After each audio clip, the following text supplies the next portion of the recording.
Those of you who don't know me probably don't know that I've been working in the addiction treatment field since 1973.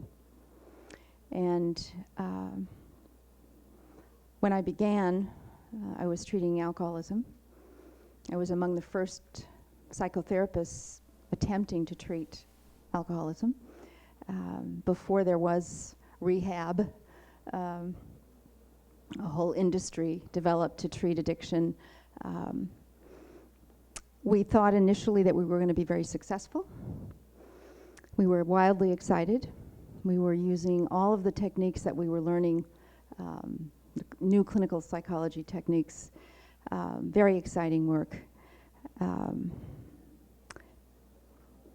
When the first relapse studies was done, we learned that with alcoholics we were getting 50% success rates, which depressed us no end.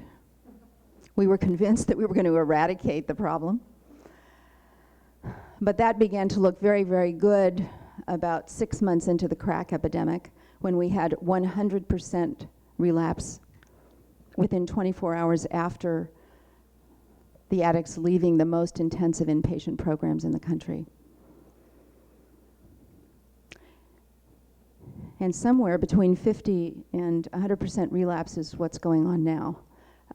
Most honest program directors will admit to 90% relapse rates. And I assume that if they admit to 90%, it's probably worse. So I was highly motivated to find another way, as brokenhearted as I was about the failure of psychotherapy.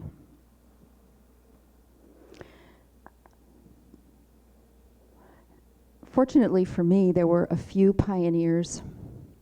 One of them from the state of Washington, an MD named Milam, who wrote a book called Under the Influence, where he talked about treating alcoholism as a glucose intolerance disease and having tremendous success with dietary recovery approaches, leveling blood sugar, eliminating hypoglycemia and the tremendous cravings that alcoholics have because of their genetic intolerance to refined carbohydrates. They really must have dietary support. So that was very exciting. And I, just having been named the director of the outpatient program, immediately started hiring nutritionists. And after 6 years, we had 2 successful cases.